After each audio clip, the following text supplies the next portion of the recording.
Segundo livro do profeta Samuel, capítulo 5, versículo de número 16. Segundo Samuel, capítulo 5,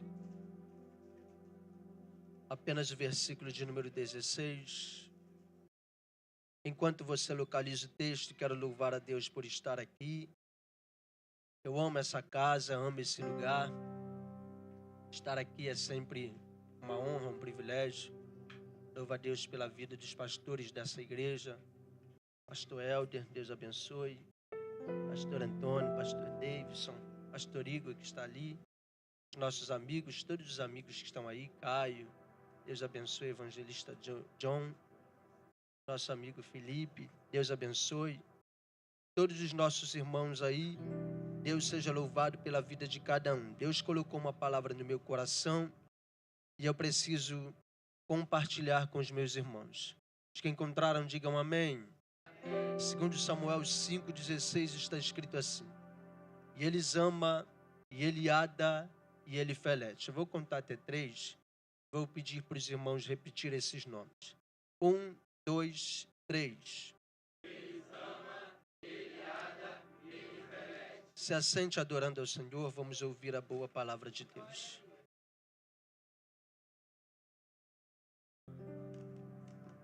Na Bíblia nós temos 2.398 biografias, quer seja ela positiva ou negativa. Dessas 2.398 biografias, o nome que mais aparece nas páginas do livro sagrado é o nome de Davi. Cerca de 1.105 vezes. Davi que teve 21 filhos. E dos 21 filhos, 3 são citados aqui. Segundo Samuel 5,16. E Elisama, Eliada e Elifelete, que são os filhos que nasceram em Jerusalém. E sobre os significados desses nomes, eu tenho uma palavra profética para o seu coração essa noite. Perceba que todos os 3 nomes começam com o prefixo El, que quer dizer Deus. Elisama significa Deus ouve. Eliada significa Deus vê. E Elifelete significa Deus livra. Então já quero profetizar para a sua vida essa noite. Elisama, Deus está te ouvindo. Eliada, Deus está vendo tudo. E Elifelete, Deus vai dar o livramento. Elisama, Deus ouve. Aqui surge uma pergunta. A quem Deus ouve? João 9,31, a versão mais moderna, diz que Deus ouve aos seus filhos. Mas quem são os filhos de Deus mesmo? Deus tem 5 tipos de filhos. Quantos tipos de filho eu disse? 5 tipos de filho. O primeiro filho por criação. Segundo filho por formação. Terceiro filho por eleição. Filho por geração. E por final, filho por adoção. Pregador, quem são os filhos de Deus por criação? Os anjos. Todos os anjos são filhos de Deus por criação. Quer sejam os anjos eleitos, arcanjos, querubins, serafins, mensageiros, ou os anjos caídos, principados, potestades, dominadores e hostes. Todos os anjos são filhos de Deus por criação. Filho por formação, todo ser humano. Seja ele negro, branco, europeu, asiático, rico, pobre, todos nós somos filhos de Deus por formação. Gênesis 2,7. E formou o Senhor Deus o ser humano, o homem, do pó, elemento 1. E soprou em suas narinas o fôlego de vida, elemento 2. E o homem foi feito alma vivente, elemento 3. Terceiro filho por eleição, Israel. Oséias 11,1 diz: quando Israel era menino, eu o chamei de meu filho. Isso explica uma coisa. a nação de Israel, os israelitas, cercados por bilhões de pessoas que tentam de noite e dia destruir Israel, não conseguem destruir, porque Israel são filhos de Deus por eleição. Filho por formação ou por geração, Jesus. Jesus é o único filho de Deus por geração. Isaías diz que a virgem ia conceber e daria luz a um menino, e seu nome seria Emanuel, que traduzido é Deus conosco. Isaías também diz: o menino nos nasceu, o filho se nos deu. O principado está sobre os seus ombros, e o seu nome seria maravilhoso, conselheiro, Deus forte, Pai da eternidade, príncipe da paz. O anjo diz para Maria: o seu nome vai ser Jesus, porque ele salvará o seu povo dos seus pecados. Quinto, filho por adoção. Pregador, quem são os filhos de Deus por adoção? A igreja. João escreve que ele veio para o que era seu.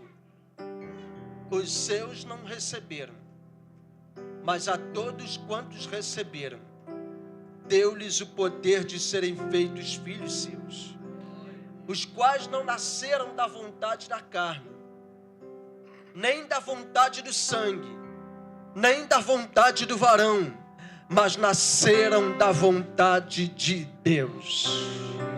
Será que tem algum filho de Deus aqui essa noite? Você pode bater na mão do irmão que está do seu lado, diga para ele, diga para ela, só para esquentar o ambiente: você é filho de Deus por adoção. Eu fui estudar, pastor Helder, sobre o processo de adoção. E eu encontrei alguns pontos semelhantes e outros divergentes com a adoção bíblica. E é claro que peguei e quero compartilhar aqui com os meus irmãos alguns pontos semelhantes. Isso aqui são dados fornecidos pelo ECA, Estatuto da Criança e do Adolescente.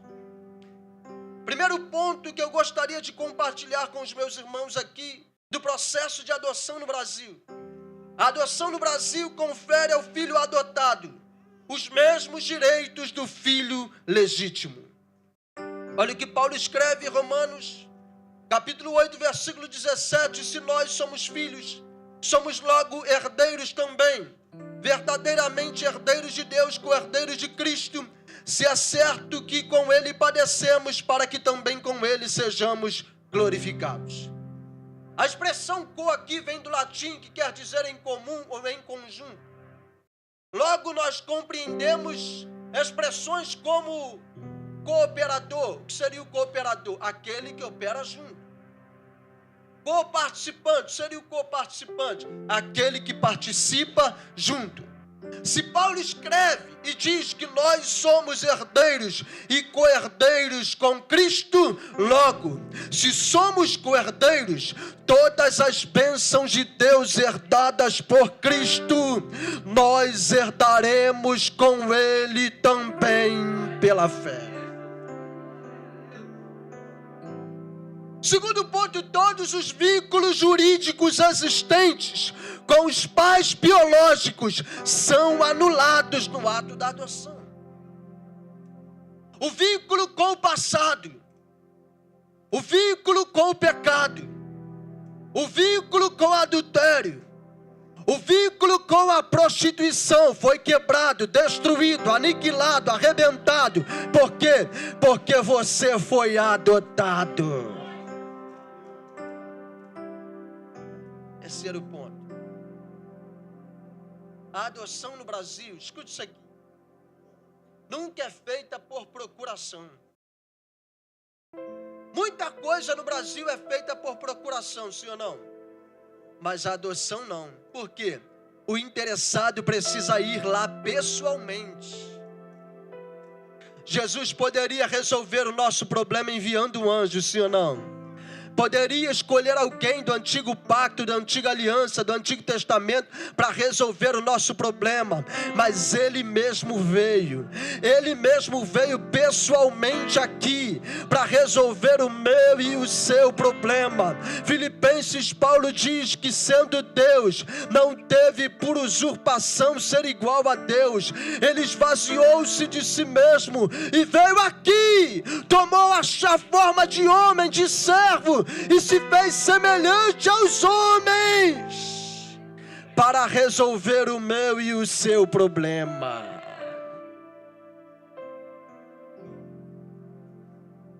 Quarto ponto. O maior requisito para adotar uma criança é a capacidade de amar. As pessoas que trabalham com adoção precisam ver no interessado a capacidade de amar. Deus, ele não é só capaz de amar, mas a Bíblia diz que ele é o próprio amor. Gênesis capítulo 21. O texto diz que Abraão despede Agar e Ismael. Mas acabado ou consumida a água do odre, diz o texto, que ela deixa o menino e se distancia a um tiro de arco. Versículo 17. Mas ouviu Deus a voz do menino. O versículo 20 me encanta. E era Deus com o menino que cresceu. Você nunca vai ver na Bíblia escrito assim: e era ou foi Agar com o menino que cresceu. Você não vai ver escrito assim: e foi Abraão com o menino que cresceu. Você não vai ver escrito: e foi Sarai com o menino que cresceu. Mas você vai ver escrito: e era Deus com o menino que cresceu. Por quê? Porque quando Deus é com alguém, irmão, é inevitável, cresce mesmo. E era Deus com o menino que cresceu e habitou. Tem gente que cresce e divide. Tem gente que cresce e racha o rebanho. Tem gente que cresce e logo se acha a última Coca-Cola do deserto. Mas ele cresceu e habitou. Cresceu e residiu. Cresceu e permaneceu. E era Deus com o menino que cresceu e habitou no deserto. Agora, o que tem no deserto? Quem olhava dizia: não tem nada aí. Mas Ismael dizia: Deus tem algo para mim aqui. E depois que ele habita, depois que ele cresce, habita, reside no deserto, o texto diz que ele foi flecheiro. Sabe qual foi a pergunta que eu fiz para o Espírito Santo? No deserto não tem alvo. O Espírito Santo me respondeu: não tem alvo. Sabe por quê? Porque primeiro eu te capacito para depois te mostrar o alvo. Enquanto não tem alvo, vai recebendo unção, vai recebendo capacitação, vai recebendo de Deus aí. Não tem alvo ainda, mas Ele está te fortalecendo no deserto. Não tem alvo ainda, mas Ele está te enchendo no deserto. Não tem alvo ainda, mas Ele está te capacitando no deserto, para depois te mostrar. Elisama, Deus está te ouvindo. Deus te trouxe aqui essa noite, porque o Espírito Santo está palestrando com você. Sabe aquela oração na calada da noite? Sabe aquela afronta? Sabe aquele levante e aquela calúnia? Deus, Ele está te ouvindo, está ouvindo o teu clamor. Será que tem alguém que recebe essa palavra aqui essa noite? Elisama, Deus está te ouvindo. Bata na mão de 2 ou 3 pessoas e diga: Deus está te ouvindo. Ele não perdeu o controle da situação. Ele está ouvindo o seu clamor. Elisama, Deus está te ouvindo.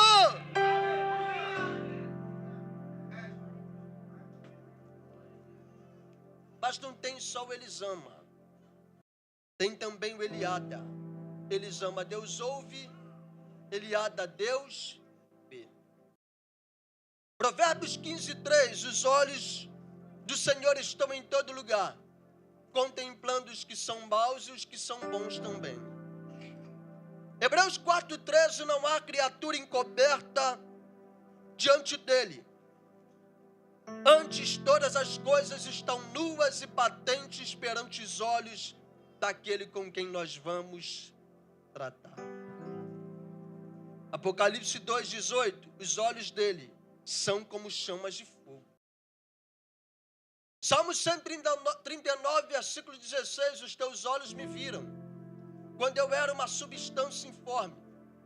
E no teu livro foram escritos todos os meus dias, os quais iam sendo dia a dia formados, quando nenhum deles ainda existia. Lucas capítulo 19. A Bíblia diz que tem um rapaz de pequena estatura, e ele desejava ver Jesus. Só que por causa da multidão ele não conseguia ver. Então qual é a ideia que Zaqueu tem? Ele sobe numa... Cadê os irmãos bons de Bíblia? Ele sobe numa ou uma figueira. Diga comigo, figueira. Ele sobe numa figueira. Eu ainda não vi no texto alguém cutucando Jesus e dizendo: olha lá Jesus Zaqueu. Você já viu no texto, Antônio? Alguém cutucando Jesus dizendo: olha lá Zaqueu. Não. Jesus está caminhando, para debaixo da figueira, olha para cima e diz: Zaqueu, desce depressa, porque hoje me convém pousar na sua casa. Jesus vê Zaqueu aonde? Em cima de uma figueira. Diga figueira. João capítulo 1, a partir do versículo 46. Filipe diz para Natanael: achamos o Cristo. Onde ele é? Ele é de Nazaré. Pode vir alguma coisa boa de Nazaré? Vem ver. Quando Jesus avista Natanael de longe, Jesus diz: eis aí o verdadeiro israelita, em quem não há tolo. De onde tu me conheces? Jesus diz: antes que Filipe te chamasse, eu te vi debaixo de uma. Zaqueu ele viu em cima de uma. Natanael ele viu debaixo de uma. Vamos lá mais forte. Zaqueu ele viu em cima de uma. E Natanael ele veio debaixo de uma. Por quê? Porque ele vê em cima, vê embaixo, vê de um lado, vê do outro. Ele ata a Deus, ele vê tudo, ele contempla tudo. A história eclesiástica diz que Natanael era contemporâneo de Jesus. Logo, se ele é contemporâneo, tem aproximadamente a mesma idade. Se Jesus e Natanael têm praticamente a mesma idade, então quando Herodes manda matar as crianças de 0 a 2 anos, Natanael corria risco. A história diz que Natanael, a mãe de Natanael, pega ele e coloca ele debaixo de uma figueira. Quando ele cresce, a mãe dele combina com ele: não conte a ninguém, isso é um segredo entre eu e você. Jesus chega e diz: você está pensando, Natanael, que é só você e sua mãe que sabe desse segredo? Eu te vi debaixo de uma figueira. Você pode perceber no texto que Natanael logo diz assim: tu é mesmo Cristo. Só porque eu disse que te vi debaixo da figueira, você está dizendo que eu sou o Cristo? Coisas maiores você vai ver. A partir de agora você vai ver anjos subindo e descendo diante do Filho do Homem. Ele anda a Deus, ele vê tudo. Deus vê todas as coisas. Na cruz Jesus está pregado, sim ou não?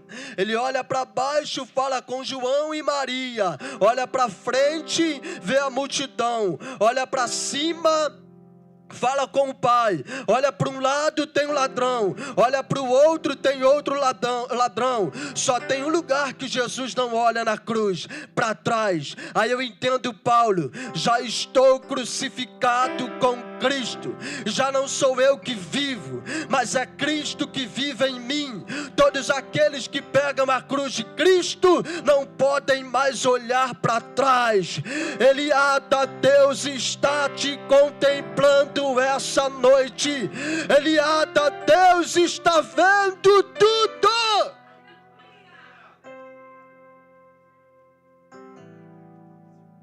Mas não tem só o Elisama e o Eliada. Tem também o Elifelete. Eliada, Deus ouve. Elisama, Deus ouve. Eliada, Deus vê. E Elifelete, Deus livra. Salmo 23, o salmista diz: ainda que eu andasse, ou ainda que eu atravessasse o vale da sombra da morte, o Senhor está comigo. Salmo 91 é o salmo do Elifelete. Você vai perceber que há mais de 10 levantes para aqueles que estão no esconderijo. Mas para cada levante existe uma resposta. Para cada levante existe um escape. Eu vou te provar. Olha o que diz a Bíblia no verso 3. Porque ele te livrará do laço do passarinheiro, da peste perniciosa. Quais são os levantes? Laço do passarinheiro. E o que mais? Peste perniciosa. Qual o escape e a resposta? Ele te livrará. Verso seguinte: ele te cobrirá com as suas penas, e debaixo das suas asas te confiarás. A sua verdade será o escudo e broquel. Quantos aqui conhecem o verso 7 do Salmo 91? 1000 cai de um lado, 10.000 cai do outro, mas você não vai ser atingido. Porém, quando você compreende o contexto, se torna ainda mais profundo. Veja o que a Bíblia diz, versículo 5 ao verso 5: não terás medo do terror noturno. Uma pergunta: o terror é do dia ou da noite? É terror noturno, irmão. Então o terror é da noite. O terror trabalha à noite. A seta que voa de dia, a seta trabalha de dia ou de noite? Diga forte: de dia. Versículo 6 ao verso 6: a peste que anda na escuridão, a peste trabalha de dia ou de noite? À noite. A mortandade que assola ao meio-dia, a mortandade trabalha de dia ou de noite? Logo, o terror trabalha junto com a peste, a seta trabalha junto com a mortandade. Mas o texto diz: o terror junto com a peste à noite, a seta junto com a mortandade de dia se levantam. 1000 cai de um lado, 10.000 cai do outro, mas você não vai ser atingido. Você não vai ser atingido, porque tem livramento de Deus para você essa noite. Elifelete, tem livramento de Deus para sua casa, para sua vida essa noite. Isaías 54. Lê aqui para mim, por gentileza, pastor Antônio. Isaías 54, versículos 16 e versículo 17. Eis que eu criei o ferreiro, que assopra as brasas no fogo, e que produz a ferramenta para a sua obra. Também criei o assolador para destruir. Toda ferramenta preparada contra ti não prosperará, e toda língua que se levantar contra ti em juízo, tu a condenarás. Esta é a herança dos servos do Senhor, e a sua justiça que de mim procede, diz o Senhor. Você entendeu isso aqui? Olha o que a Bíblia diz, versículo 16. Eis que eu criei. Quem criou, irmão? Deus criou o quê? O ferreiro. E o ferreiro tem a sua ferramenta. Deus criou o que mais? O assolador. E o assolador tem a sua ferramenta. Olha isso aqui. Deus cria o ferreiro com a sua ferramenta. Deus cria o assolador com a sua ferramenta, mas não permite a ferramenta funcionar. Porque o versículo seguinte diz: toda ferramenta preparada contra ti não prosperará. porque nisso Deus é glorificado. Deus não é glorificado quando mata o ferreiro e o assolador. Deus é glorificado quando não permite que a ferramenta deles funcione. Eu vou repetir isso aqui. Deus é glorificado quando não permite a ferramenta funcionar. Não é o ferreiro, não é o assolador, é a ferramenta. Eu te provo. Salmo 46, olha o que a Bíblia diz. Deus dizendo: eu quebro o arco, não é o arqueiro. Eu corto a lança, não é quem lança. Eu queimo os carros de fogo, não é quem anda no carro, mas é o carro de fogo. E só para você entender que não é a pessoa, mas é a ferramenta, o verso seguinte diz assim: aquietai-vos e sabei que eu sou Deus.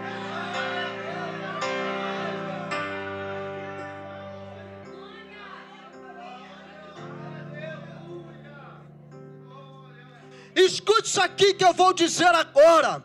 Vai se levantar pessoas e vai dizer assim: mas como que pode? Eu fiz a obra, eu trabalhei ali 7 dias, eu criei tudo aquilo, mas Deus me trouxe aqui para dizer: se prepara, porque vai ter testemunho. Alguém vai dizer: eu fiz, e você vai dizer: eu sei, mas não funciona, não vai funcionar sobre a sua vida. Eu estou profetizando, não vai funcionar.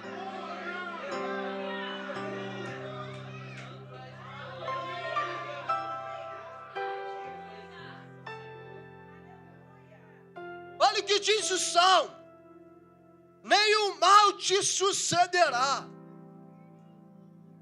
nem praga alguma chegará na sua.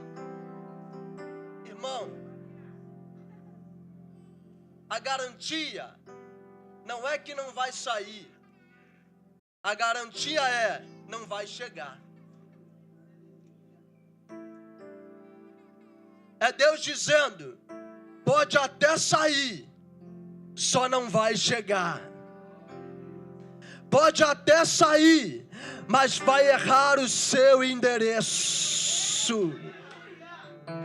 Pode até sair, mas vai errar o endereço daquele que você está aqui orando, clamando, pedindo. Porque Elifelete tem livramento de Deus para você. Para a gente encerrar, Sadraque, Mesaque e Abidnego foram lançados na fornalha aquecida 7 vezes. O texto diz 2 coisas que dão um nó na minha mente. Nem cheiro de fumaça havia, e nem um fio do cabelo da cabeça deles queimou. Irmão, você pode estar perfumado. Se você passar na frente de uma fumaça, a fumaça fica impregnada, sim ou não?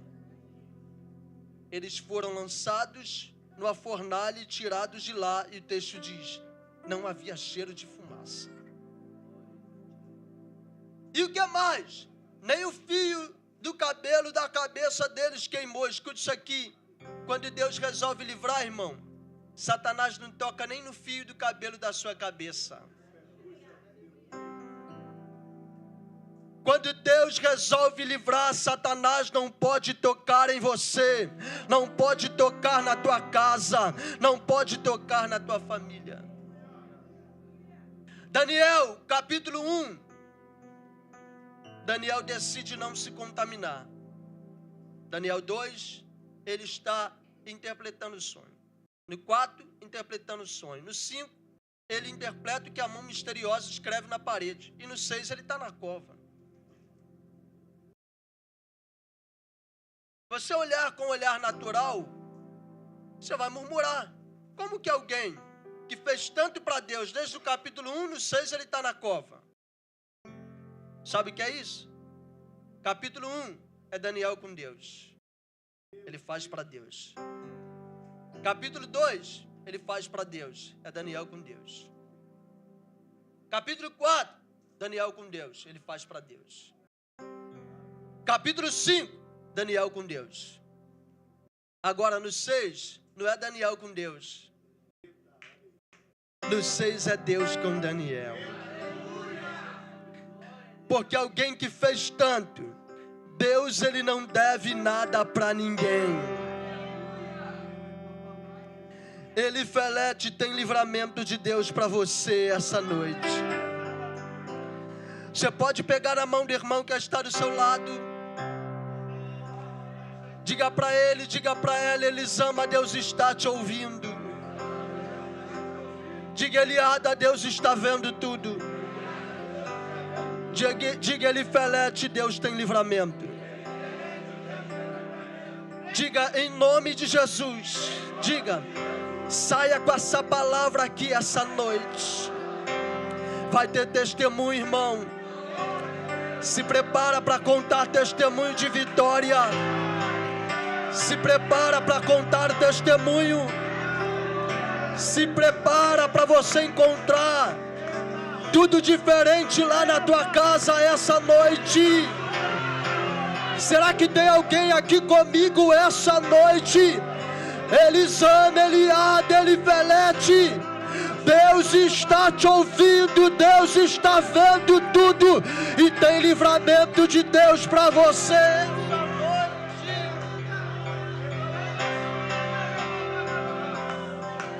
Você pode se colocar sobre os seus pés, você pode se colocar sobre os seus pés.